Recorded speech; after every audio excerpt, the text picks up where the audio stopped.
Thank you. Today, the Boy Scouts of America filed for bankruptcy, and now hundreds of sexual abuse lawsuits are on hold. Here's what we know as to how this is going to play out. As a result of the filing, all civil litigation against the organization is suspended right now. That leaves those who are suing basically in limbo.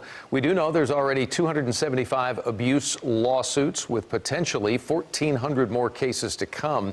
In an open letter to victims, the Boy Scouts of America says that the organization did enter into bankruptcy in order to compensate victims. That's their position. But this also means victims will not ultimately get their day in court. Instead, they will have to now go through a bankruptcy court in order to make a claim.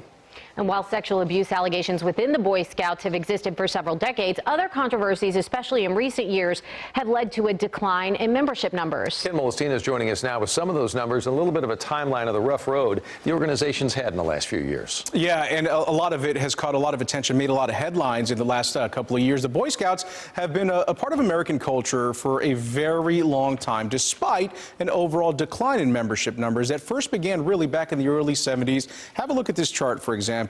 It tells it all. Boy Scout memberships peaked in 1972 at about 6.5 million. By 1998, that number had fallen down to 4.8 million. And recently, BSA reports their membership sits at 2.4 million. Of course, recently there have been several controversies that have shaped the evolution of BSA as a whole. The Boy Scouts of America was established back in 1910. They just celebrated their 110th anniversary earlier this month. In 1988, the Boy Scouts made headlines for a controversial move that recognized their first ever female troop leader. Now, fast forward to 2013. In May of that year, the organization, founded on Christian values, began allowing openly gay Boy Scouts. By July of 2015, gay adult troop leaders were also accepted, and by January of 2017, transgendered members were allowed. Their acceptance of the LGBTQ community drew in both harsh criticism and support from people across the country and the globe.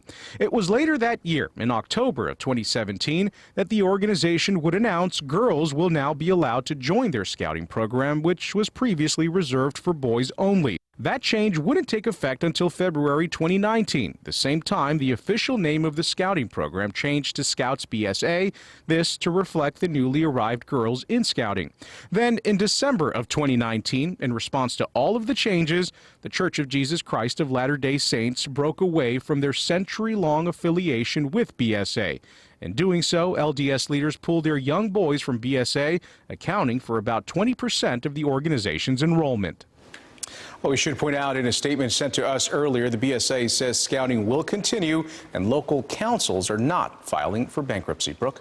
Ken, thank you.